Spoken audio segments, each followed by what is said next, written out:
Hello, and welcome to another episode of the Dauntless Pursuit. We are your hosts, Armand Shahinian and Marina Nazarbakian, two entrepreneurs who found each other at the gym one day, fell in love, and put the pursuit of their dreams into overdrive. In today's episode, we're joined by Chanel Jasnen. Though many of you may have known her as Rich Pianas' longtime girlfriend, she's also an entrepreneur and has a company called Positively Evol, which makes apparel for your body that speaks for your mindset. She's also a fitness model, a photographer, and a world traveler. She joins us today to share more about her ventures, accomplishments, the adversities she has overcome, and the plans she has for the future. Welcome to our show. Thank you so much for having me. We're glad to have you.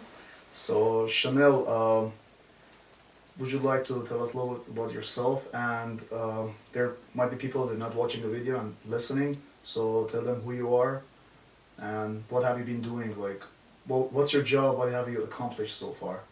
So, as you said, a lot of people know me as Rich Pianas' longtime girlfriend. And granted, a lot of people know that it was on again, off again, but in the end it was there and it was meant to be. After his untimely passing, I had to pick up the pieces and move forward. Now, we had built literally from the ground up in our living room, like on the floor, what started as a clothing line and became this like multi-million-dollar supplement company. Sadly, once he had passed, I was told that I could no longer be a part of the company. They didn't want me publicly associated with it, felt that I gave them bad publicity because of all the hate that I got. And so, since there was basically no purpose for me with the company anymore, I was like, okay, well, let's cut our ties, because it really hurts to be told, like, you helped us to build this. Get the fuck out. Sorry, it was 5%, right?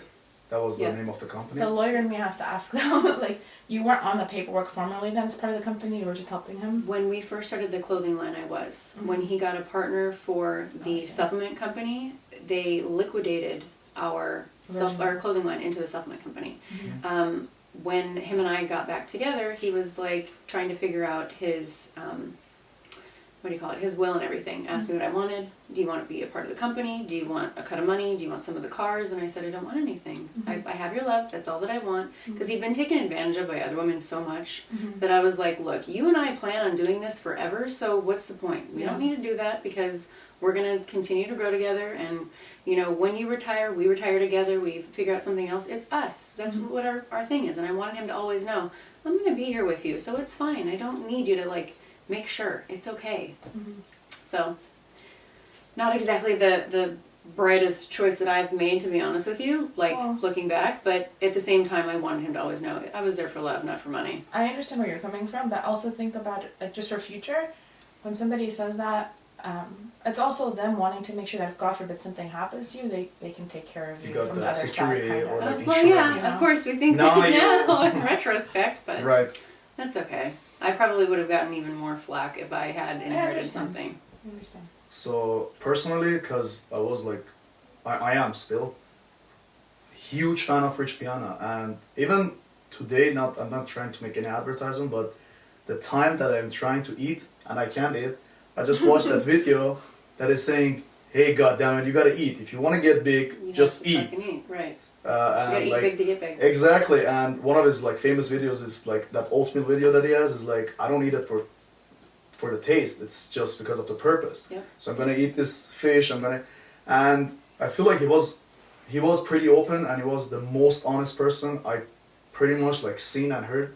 Because he was the only person he was talking about what he's taking. And none of these people, every time if you ask something, do you take steroids? No, you know steroids, and they're just trying to, and he was pretty open. He was like showing, this is what I'm taking. This is how much I'm taking. I'm not recommending you to take it, but this is what I'm doing since I was, let's say, 14 years old, 15 years old. And after that, like, what my question is going to, everybody was like, people are so judgmental, and they don't understand the backscene. They just see what really is. What happened to Rich Piana, everybody was like, oh, because he was abusing drugs or like snoring something. But how can you snore something and be that perfect? And after that, because I was like following, I was a huge fan, and I was following you, people start like attacking you. Like, oh, right now, how much money you gonna get from him? Or like, how you gonna design this? Now, guess what, you're already part of the 5%.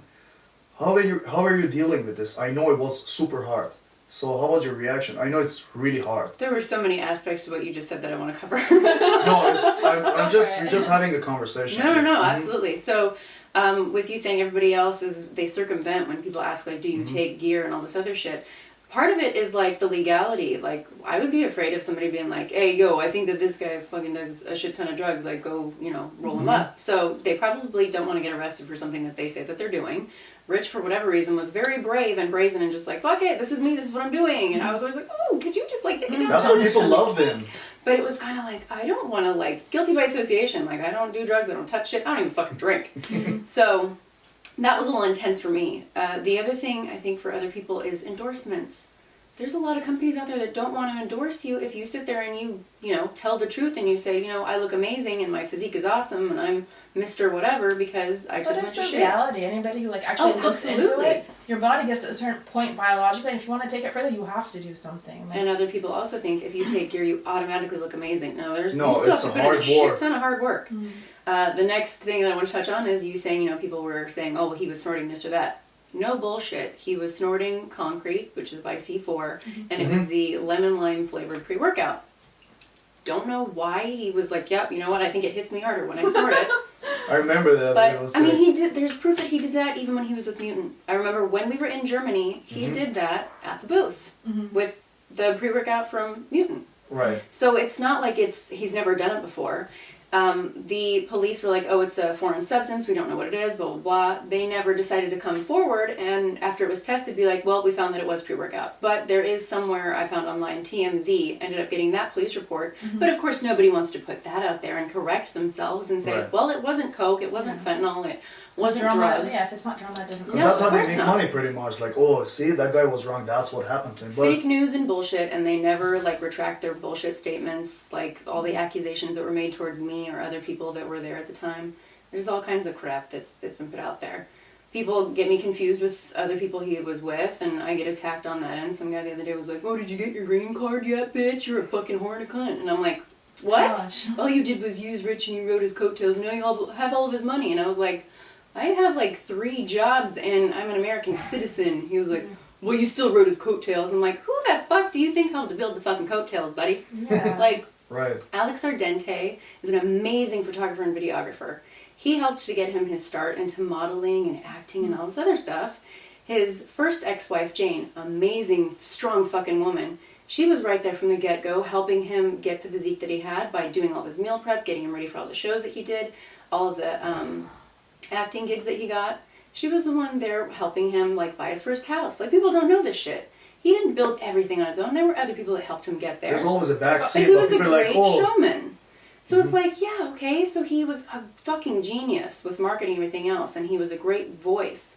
But there's a lot of people that helped to build the coattails that he had. There's always I would say helpers. Let's say everybody sees Apple as a Steve Jobs, but there are always people around it not just financially but emotionally, little supporters. But you don't see them because these are the voice. These are the great shows that you're saying. These are the showmen that they represent. Hey, this is Apple. This is 5%. Whatever you call it. And how are you dealing with that? I know it was really tough time, especially for fans, but you were super close to him. How are you dealing with all this negativity, especially on social media? It's really crazy. A lot of people are like, oh, don't let it get to you. Oh, yeah, I don't give a fuck what anybody thinks. I'm not going to lie, dude. I give a fuck what people think.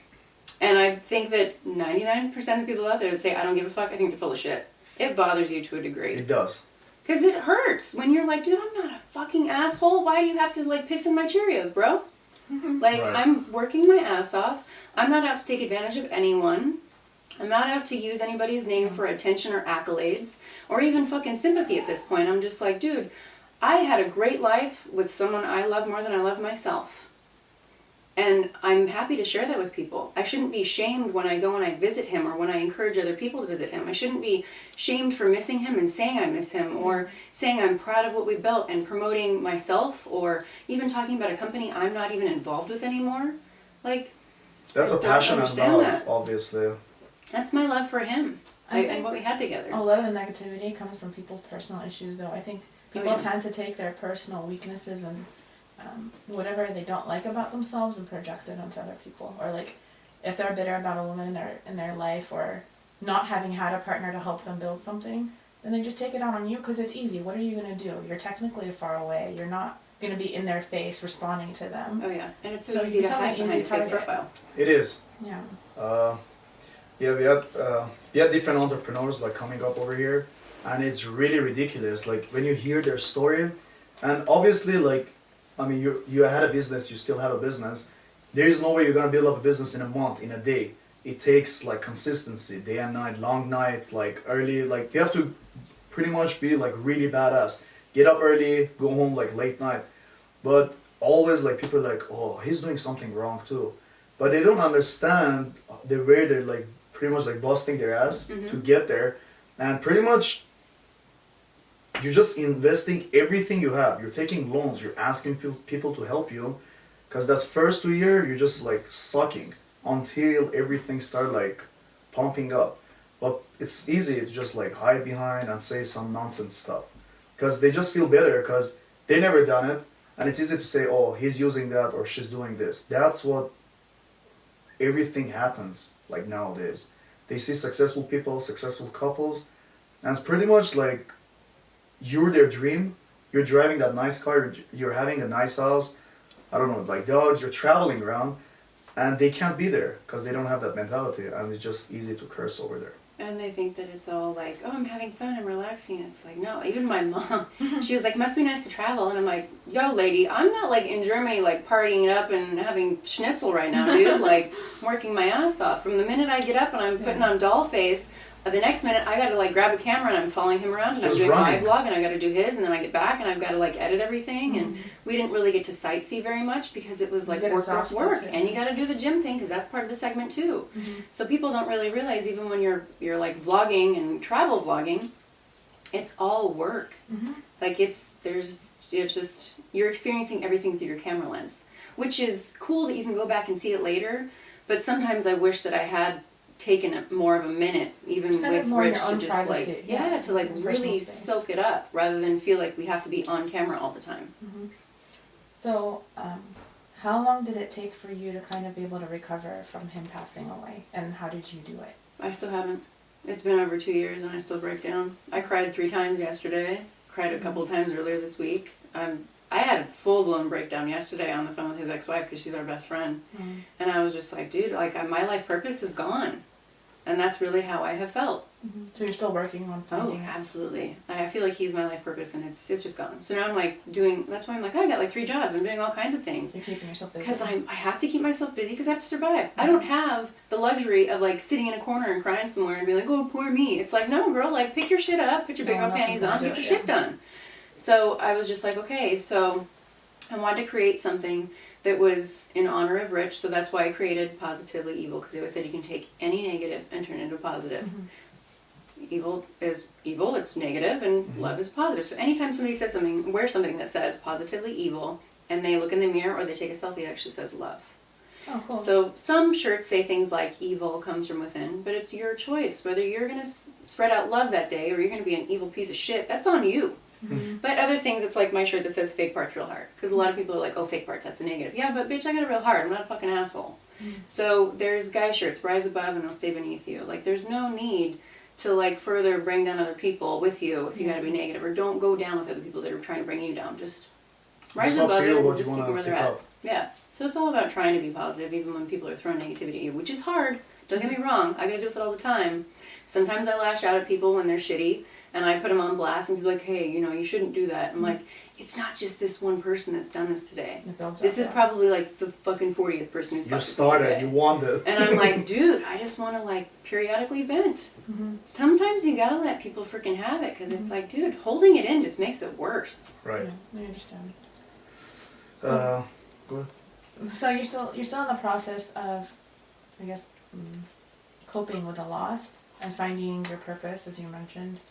Are there any techniques or lessons you've learned so far that have started to help you that you could share with people who might be dealing with similar situations? So I'll give you like the full-blown backstory of what's going on. I was diagnosed months later with PTSD from him dying in front of me and me giving him CPR and trying to rescue him, trying to save him. He flatlined the second night in the hospital, and I was there for that. I was on the phone screaming, crying to his dad, hurry, please get here, he's dying. They brought him back again, and I just kept staying by his side. And that last week, which was the third week, they said he's no longer in a coma, but in a vegetative state, and according to his legal wishes, we have to let him go. You had a DNR. So I had to stay there with him, and I held his hand day and night. We slept like otters. And the one time I let go of his hand, he let go and he passed. Oh my gosh. And they had said, you're probably going to have PTSD, sweetheart, because you haven't left the hospital except every third day to take a shower for an hour and come back. Like, you've been in here memorizing his medications, the beep beeps on the machine, what they mean. Like, it's rough. You're going to be a little fucked up. Yeah. I was like, no, I'll be fine. And I would cry and stuff, but it was like, the minute he passed, it was like, well, you gotta hurry up and get out of your apartment. You don't have any money. You don't have a job a couple weeks later, so get the fuck out. And my life has just been They didn't give you a any shit show. time? There was no transition or anything? Well, the crazy thing is, coincidentally, my lease was up around the same time of his passing. And our apartment was painted black. So I had to get that crazy ass apartment repainted in a quick amount of time. I just had a lot of chaos going on. So months later, I moved back to California. And I hadn't been feeling well. I was having like really bad like cotton mouth, and I was nauseous, and I kept feeling like I was choking, and my heart hurt. And I was driving back out to the desert, and I was driving on a one-way like windy road on a hill. And I started to black out, covered by like semi-trucks. So I cut off a semi-truck. I'm so sorry, sir, whoever that was, but thankfully I safely cut him off and got over behind another semi-truck that was pulled over to the side of the road. Called 911, and they're like, okay, we'll be right there. Because I was like, I know that panic attacks can mimic heart attacks, but this really hurts. I have all the signs and symptoms, please come. So they show up, and the guy's like, have you been under any undue stress lately? And I just broke down, and he goes, okay, what's been going on? And I told him, and he's like, great. Safe to say you probably do have PTSD. Time to go get diagnosed. Long story short. Went 2 days later to a doctor and a therapist, and they both said, oh yeah, you have like PTSD, anxiety disorder, we're going to have to put you on medication. I'm like, whoa, I don't want to take medication, I'm not down with that shit. So I started seeing a therapist, and she was like, you really should try to take at least an anti-anxiety medication. So I now have 0.5 milligrams of Ativan.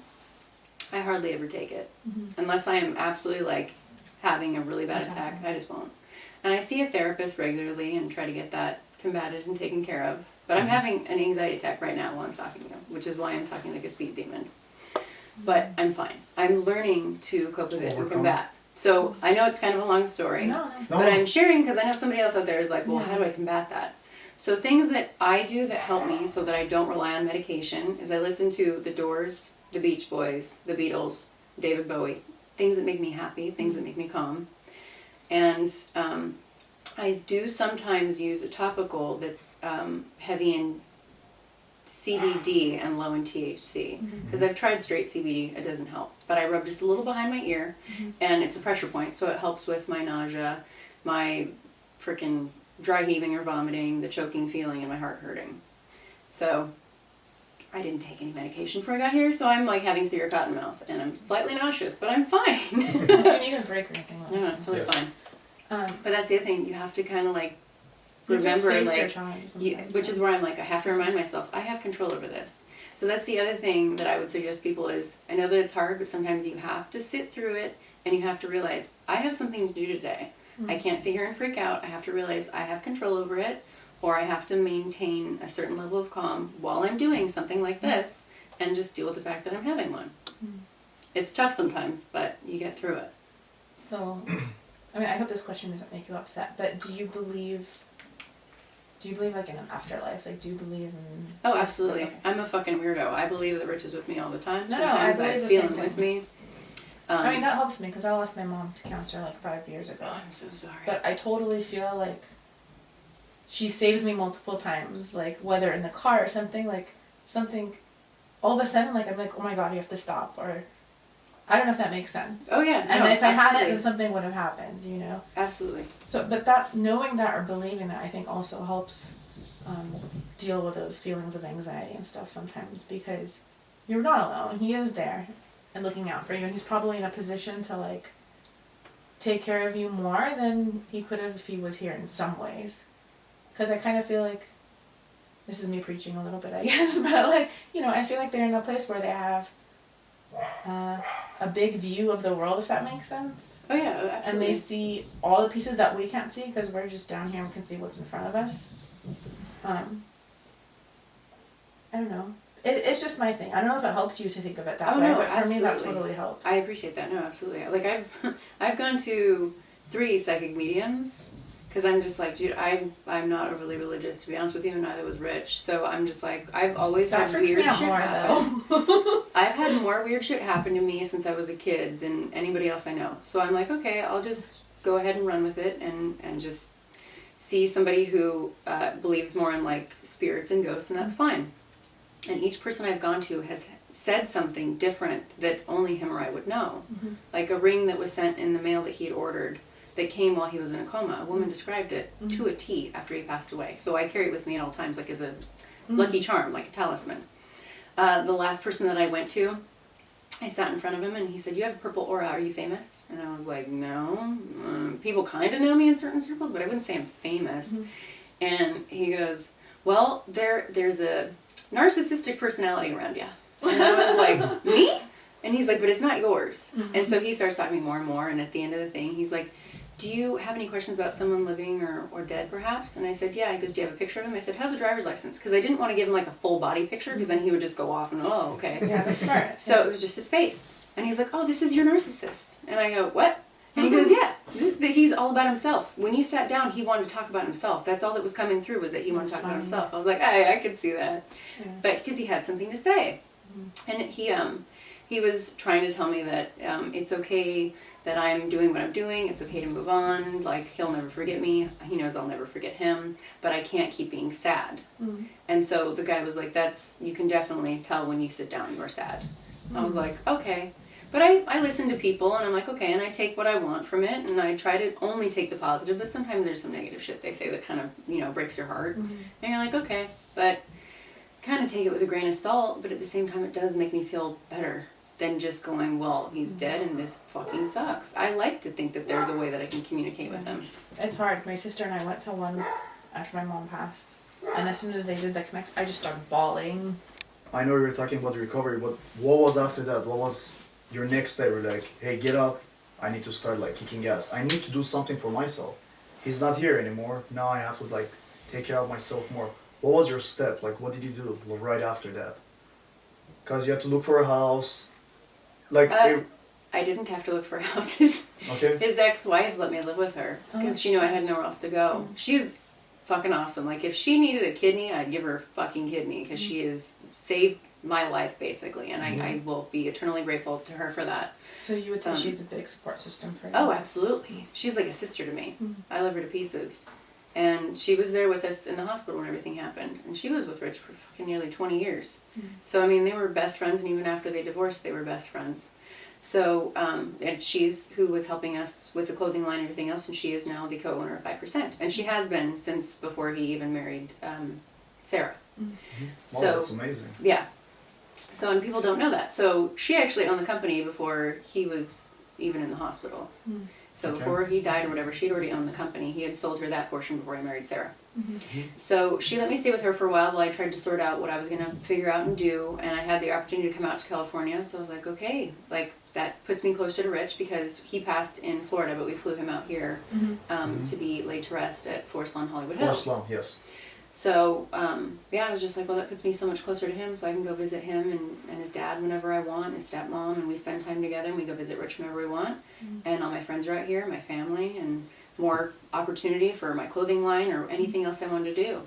And I was trying to just find a normal job when I got back to California, doing pretty much anything. I didn't really care. Mm-hmm. But I was so depressed that it was just like horrible in a job interview. Like, what brings you back to California? I actually cried in a job interview for Gold's. Wow. I was trying to work at Gold's Gym, and the guy was like, which gym do you want to work at? And I was like, can I please work at North Hollywood? Because that's our home gym. Like, that's like the worst thing to say in a job interview and to be crying. Needless to say, I didn't get the job. So it was rough. And I was like, man, I can't go back to just having a normal job. I don't have the mental capacity to deal with other people's bullshit. Or like 9 to 5. Yeah, because and the funny thing is like, we didn't work 9 to 5. We worked, like 8 to like midnight. 9 to 5 is like working for somebody else. Yeah. That's the mentality. But I mean, it was like, I didn't mind working the long hours. We worked really long hours. But it was like, once you've done something for yourself, it's hard to go back to doing something for somebody else who's not nearly as appreciative. So I love that you guys are looking at each other like, So I was just like, okay, well, what can I do? And one of my really good friends was like, hey, you should probably do your own clothing line. You created most of the freaking stuff for 5% anyway. I mean, you're smart, you're artistic, do it. So I took what I had left in my savings and I went out and I got a bunch of shirts made and I just kind of like ran with it. And I had a couple of other friends like months down the line that were like, hey, we love what you're doing, but like we can help you take it to the next level. I was like, what are we doing? So I was doing screen printing, and that, it cracks cheaper and it's much cheaper for your process and everything. So a shirt will cost you like $7 or $8 or whatever it is by the time it's done. Well, now the process is like digital, so it's like in the fabric. It stays a lot longer for washing and everything else, and you can do more intricate designs and actual pictures. So it's well over twice as much just to have it made, but it lasts a lot longer. It looks much nicer. Yeah, you have to pay for quality. Yeah. And I always wanted to do that and put actual pictures on shirts. So now I have a fulfillment center, and they actually print and ship everything for me. They collaborate with me on designs, and we come up with stuff like every few weeks or so, and we just kind of like stockpile it, and then every few months we come out with a bunch of different designs, whether it's going to be the spring and summer launch or the winter launch, and we just keep it going from there. And coming up on 2 years that I've had the company. So how do you like it? How's the process? Is it? It's good. I love it. And I love the people that I have to work with. I'm so thankful to I don't want to say my team because it is their fulfillment company. But Mark and Ryan they have their own company, Red Chapter Clothing, but with Cali DTG, they do amazing work for me, and they're so helpful, and they're awesome people. So what do you have? Do you have like shirts, t-shirts? What are the? So I have men and women's apparel. So there's tank tops, t-shirts, sweatshirts, shorts for men. I have hats, and I also have like the cute little high ponytail hats for girls, because I know girls like to wear high ponytails, that kind of thing. Posters. I have nearly everything on there, but the next thing I want to combat is men's pants, or like joggers or sweatpants, and women's leggings. So that'll probably be the next thing that I try to overcome when it comes to the company. Cool. Are you trying to work on like being on a Fit Expo or something? Is it going to be something that you're working on? So I did do the Olympia last year. Oh, okay. That I lost my ass. I'll be honest with you, because it was so expensive just to be there. It was $5,000 just to be there, and I mean, it was a great experience, and I was very proud of myself. But I mean, I'd been in business for like less than a year at that point, and it was like, ooh, that's a lot of money for me to shell out. But I don't know if I want to do another Fit Expo, because it seems like people aren't really going to spend money anymore. They're like, hey, what are you giving away for free? And I'm like, yeah, no, I don't do that. Or what do you got for $5? Like, what? That's not how this works. It costs a lot to be here. So I think that any more expos seem to be more for the companies that have lots and lots of money to just like burn and like give away stuff for free. They're just there to like put on a show. And I'm just not one of those companies. Not yet anyway. I mean, we're at actually, what you're saying, it's not funny to us because we experienced it. We're at the San Diego Fit Expo, and it was really ridiculous. Like, there were a lot of supplements company, and people were passing by us, and they were giving us this look like, I don't see anything as a sample. And I was like, do you want to just touch, see like what we got? Like, can I just try it out and go around? I was like, dude, let's not play that game. And literally we had one guy, he put the shirt on, he's like, so what do you want me to do? I was like, if you like the shirt, you're just gonna pay for it and it's yours. Can I just have it on, like literally go around? And she left for a moment, and when she came back and I explained it to her, she couldn't believe me. I was like, this has literally happened like 10 minutes ago. The guy put it on and I was like, can I just go around? I was like, dude, if you like it, you like it. Going around is not gonna make any difference. I just wanna see how I feel. I was like, stretch, like do whatever you wanna do. So that happens a lot. So I feel what you're saying. But San Diego was a good choice for us, I think, because it was smaller. Yeah. And we learned a lot. First like get your feet exposure wet. to it, we learned a lot, yeah. And you would notice, like, people, they don't really care what that brand is. Like, it can be anything. They just look at the cups, they just want to get that sip. They don't really understand it's amino acid, it's, I don't know, C4, whatever it is, it's free, I'm gonna drink it. And I could see like people, because I've been in like multiple Fit Expo, and I could see like people are passionate, hey, this is like the chocolate one, this is ISO. And people don't understand what's the difference. It's like, okay, so which one do you like? I'll be back. And you know that's a lie. And like people are like pretty much get killed for a t-shirt. And like for samples, like you see bags of samples, they can't even carry that. And you're like, okay, dude, imagine you got all these supplements. How long you think this is gonna last for you? Like, seriously, okay, you got worth of, let's say, $50 of samples, right? How long do you think it's gonna last? These are all for like just one scoop. Just stop being cheap, just understand there's some things like in quality. Have those samples, understand the difference, then you go online, like see what they got, what they're really offering. Like, there were lots of supplements I started like trying and say, okay, this one has a great taste. So that You got so passionate about this topic. no, it's just killing me that people don't understand. They just want something cheap and just like they're trying to be a winner. Like, oh, I got that supplement or I got that T-shirt. That's why you were talking about the spending thing. It was really crazy over there. Oh yeah. Or like just people are they literally were putting it on, and we had some people that we knew, and they had money.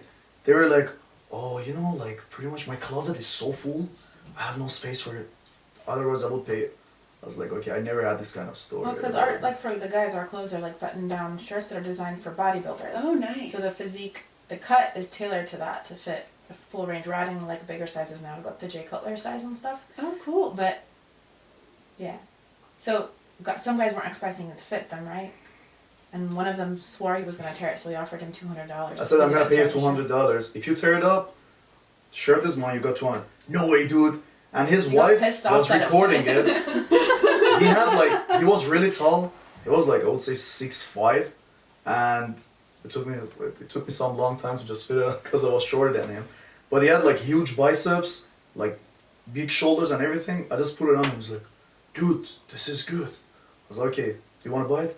You know what? We just got here. I was like, no, man, like start playing that game. You told me if you like it, if it fits you, you're gonna get it. But it's okay. I'm winning $200 anyway. And his wife had everything on the phone.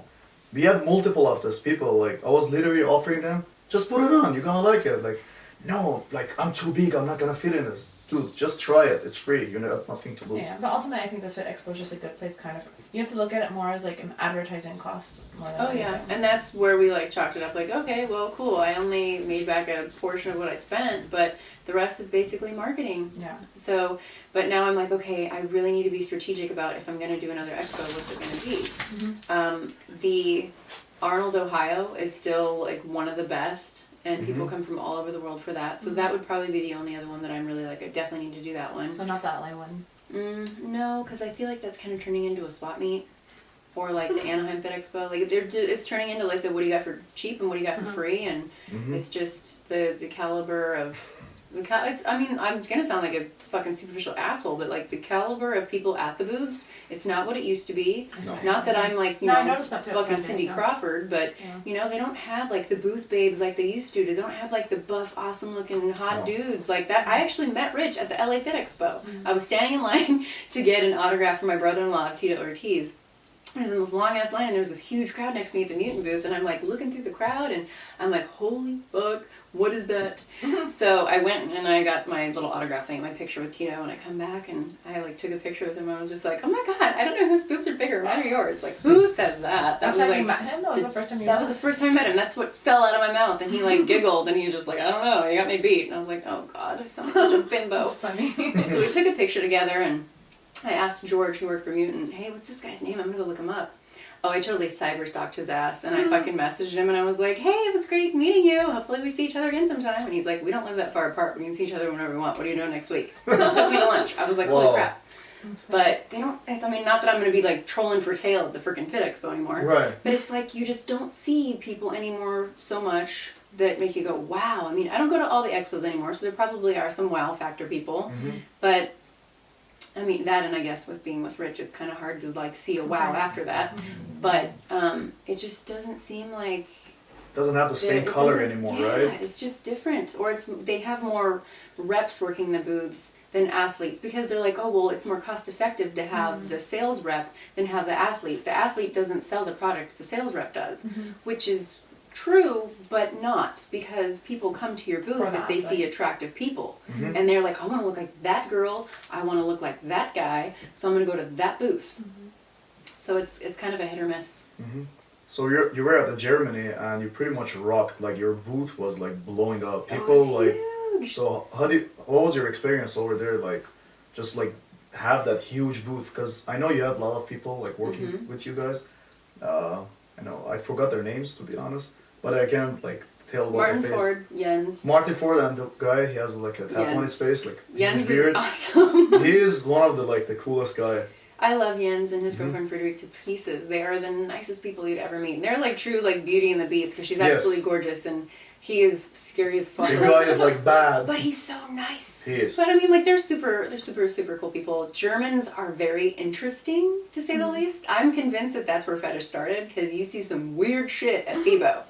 Like people wearing, you know, like dog collars, and the other one's like being trailed off on a chain, but they're like ripped as fuck and they're greasy, and I'm like, okay, I kind of get it. It's like you're at an S&M bar, but you also like are gonna go have a protein bar. It's really fucking weird, but it's cool. And there's always all kinds of like club music. The booths are huge. They're even bigger than the Olympia's ever had them, or you know, Arnold, Ohio. They're like 2 or 3 stories, or like, not, I can't say stories, but 2 or 3 levels. And it's like there's like one floor is like a dance floor, and they're like throwing stuff off the second floor. The third floor they're doing like interviews with athletes.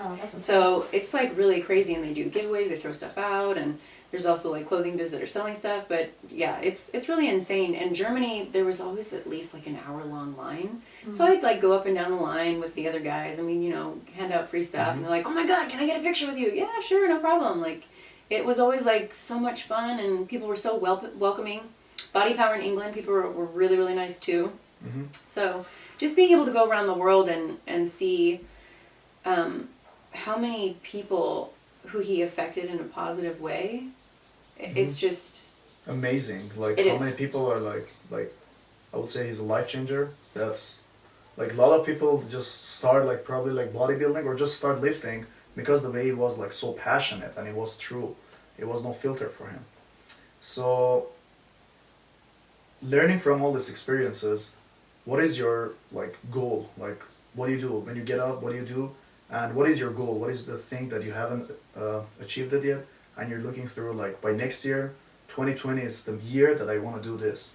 What is your goal? You're going to think I'm horrible for saying this, but every time I set myself like what's my 5-year goal? I'm going to do this in 5 years. Every time I've done that, it goes to hell in a handbasket. Something fucking comes up and it just goes to shit. So I honestly take it one day at a time, and my ultimate goal is to be happy.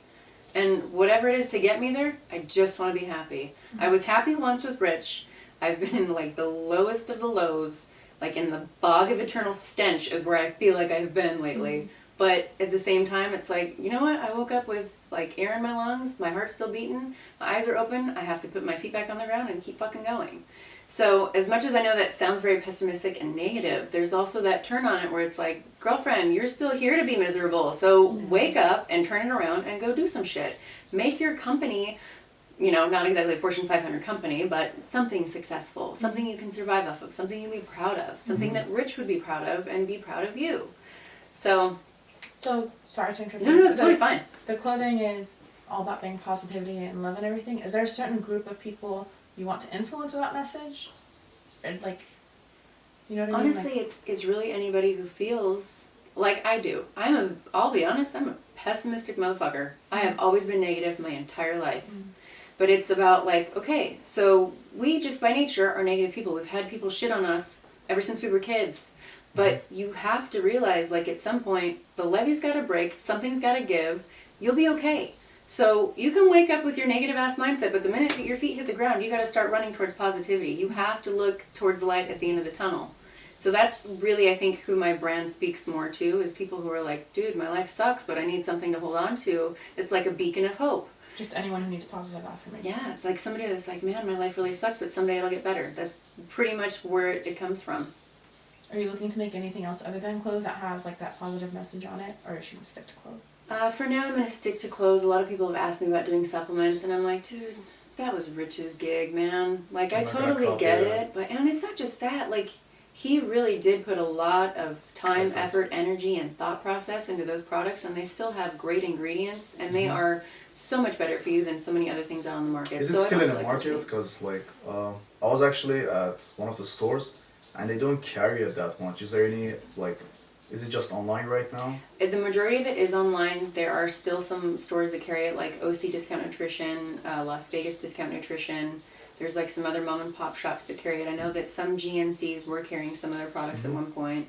But if you go to the 5% Nutrition website, they'll actually give you like on a page that's got a list of all the stores that carry their stuff.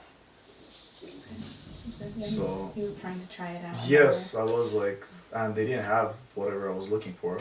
They were Like I trying actually to. had a weird story about Yes. the person who owned the store said some sort of weird story. Yeah, he had about some it. stuff, and I was like, I don't think you know who the owner is, so you're just a liar. You're trying to sell it. I just left the store, cause I knew like that's like in my thought I knew that was like Rich Piana. That 5% is Rich Piana, right? No, like I was like I'm not sure if they're still active or not. No, you know what? Right now his wife is taking care of it. That then his cousins and stuff. I was like, okay, dude, you don't know what you're talking about. And I just literally left the store. Cause I knew like after his passing away there was some like complication, and I was like, yeah, like Martin Ford and stuff. I was like, okay, dude, he's working on something different. You have no idea. You're just trying to sell some shit. Just over it. And I was trying to like say some other stuff about other supplements. So I was like, okay, dude, I'm leaving. What are the 3 things that you would recommend people? I'll say Or the as 3 pieces of advice you might give to Mhm. the listeners, or any other message you would want to give to the listeners before we wrap up the podcast. I'll try to think of 3, but the top thing I can think of is when someone knocks you down, don't let them keep you down. You have to pick yourself back up, and I know that that's so hard. And don't be afraid to reach out for help. And not even necessarily financially, but don't be afraid to reach out for help emotionally. That is so important to have emotional support. Don't ever be afraid or ashamed to admit like, hey, I need help. I think that maybe I have anxiety or PTSD, or maybe I have depression. Like, it's okay to talk about it. That's like the biggest thing for me, is taking the stigma off of you're in a low fucking place and you need help. Yeah, I think in social media a lot of people don't want to put that out into public. They all just pretend their lives are perfect and everything's great, and they don't want to admit that like we all go through negative times and down times, and there's so many people looking up to them in social media, you know? And if somebody's in a down place like you're mentioning, I think you could actually help them a lot by opening up about that reality on social media, so they know they're not alone. So that like somebody who's experienced all these good things, or seems to have like from the distance maybe seems to have the life they want, to know that look, they go through hard times too, and they have to deal with it, and they can overcome it. So I think it's nice that you're sharing. Oh yeah, I share about it on my social media all the time. I did yesterday about how I was having my hormone levels checked because my doctor was concerned that my anxiety attacks brought on from my PTSD are like fucking with my hormone levels. I'm like, you guys probably don't know this, but it can affect you to the point where you suffer from depression, or you have a low sex drive. Like, get your shit checked out. Talk to your doctors. Talk to your friends and family. It's okay. And a lot of people message me back. They're like, oh my God, I was diagnosed too. I've been so afraid to talk about it. Or, oh, I haven't been feeling right. Thank you so much for sharing. Like, you're so brave. And I'm like, dude, it's not about being brave. It's about just like being fucking honest. I mean, people talk shit about me whether I'm positive or I'm negative. I might as well tell you like, dude, this is what's up. But I think that that's my biggest thing. I don't really have 3 things. My number 1 thing is just make sure that you don't let other people bring you down. Keep you down. Because somebody's always going to be out there to try to bring you down. Just don't let them keep you down. Thank you very much again for joining us for our podcast. No, thank you so much for having me.